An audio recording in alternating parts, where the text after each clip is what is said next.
क्या अमेरिका और ईरान के बीच चल रही जंग अब खत्म हो गई है? क्या चीन की दखलंदाजी ने मिडिल ईस्ट में शांति की उम्मीद जगा दी है? जी हां, अमेरिका और ईरान के बीच 2 हफ्ते का युद्ध विराम हुआ है और यह डील आखिरी वक्त पर चीन के हस्तक्षेप से बन पाई है। तो क्या यह स्थायी शांति की ओर पहला कदम है? आइए जानते हैं कैसे एक अहम पल में चीन ने अहम भूमिका निभाई है।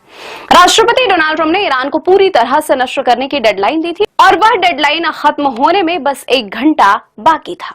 लेकिन उसी वक्त अमेरिका और ईरान ने 2 हफ्ते का युद्ध विराम स्वीकार किया। यह फैसला बेहद महत्वपूर्ण था क्योंकि पिछले महीने से दोनों देशों के बीच युद्ध की स्थिति काफी तनावपूर्ण हो गई थी। अमेरिका और इजराइल के हमले लगातार जारी थे, लेकिन अब स्थिति बदलाव में आ सकता है। इस समझौते में पाकिस्तान का बड़ा योगदान है। पाकिस्तान ने बिचौलिए की भूमिका निभाई है और दोनों देशों के बीच बातचीत शुरू करवाने की कोशिश की है। पाकिस्तान के प्रयासों के चलते ईरान ने यह युद्ध विराम प्रस्ताव स्वीकार किया है।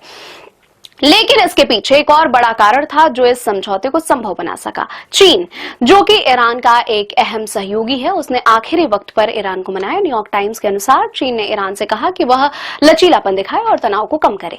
चीन के इस हस्तक्षेप के बाद ईरान ने पाकिस्तान के 2 हफ्ते के युद्ध विराम को स्वीकार कर लिया। ईरान को बुनियादी ढांचे के नुकसान हुए और बढ़ती आर्थिक तबाही को देखते हुए यह निर्णय लेना पड़ा।